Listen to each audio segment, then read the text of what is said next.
Master Jet, pwede po ba magtanong? Nag-request po kasi ako ng statement of account sa isa pong PLI. May plan po kasi ako na ipa-buyout loan ko sa kanila. 139,000 ang loan ko. Ilang months pa lang ang hulog ko. So kahit po ilang months, expect natin na medyo malaki pa yung balance kasi nga start pa lang ng payment, so mas malaki pa na pupunta sa interest kaysa principal. Kaso ang sinend na statement of account ko, talagang malaki ang balance ko, as in computed yung buong loan amount kasama yung 5 years na interest. Kasi po ang alam ko, kapag buyout, ang babayaran lang yung outstanding loan plus yung interest ng nilakaran lang na buwan or hanggang date kung kailan ka pa-buyout. Tama po ba, Master Jet? Hindi po ba may agreement ang DepEd at PLI? May guidelines sila na sinusunod? Okay. So, sa SOA na hiningi ni borrower from the PLI, nahahalata niya na sobrang laki ng loan amount. Nandun yung loan niya plus interest until 5 years. Of course, mahahalata mo yon, especially kapag bago pa lamang yung loan mo. Kasi hindi dapat na malaki talaga yung difference, no? Hindi dapat malaki talaga yung itinaas ng inyo pong loan balance kung humingi kayo ng SOA. Meron naman silang listahan na binigay sa iyo upon release, di ba?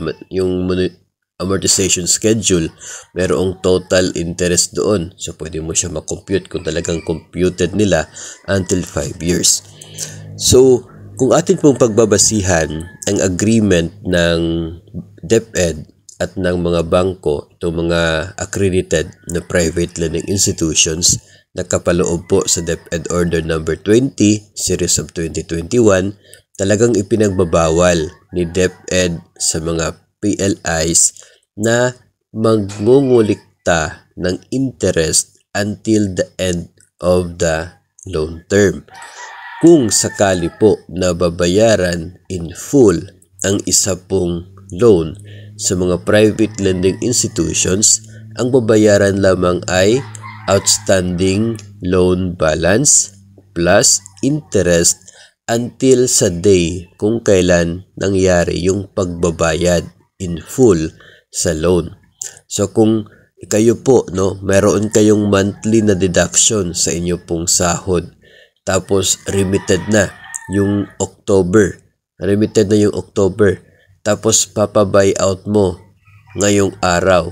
So pag buyout mo ngayong araw, ang babayaran mo na interest November 1 lang hanggang ngayong araw. Kasi paid ka na sa September. Babayarang interest from November 1 until today sa pagbabayad in full.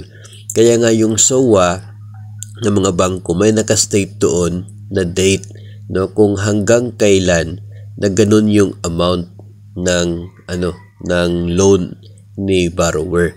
Kasi computed nila yung interest until sa date na yon.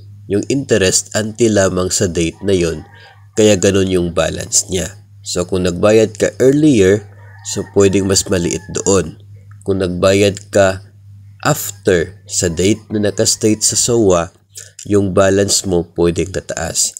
Pero hindi naman dapat na computed yung interest until the 5 years term. Kasi 5 years yung term ng loan mo.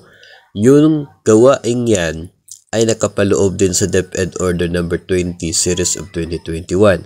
Nakapaloob yan doon bilang isang ground for suspension.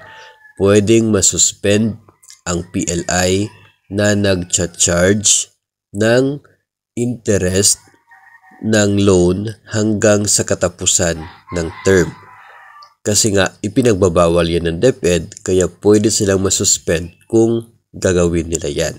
So, tama po si borrower na may agreement, may guidelines na dapat sinusunod ni PLI.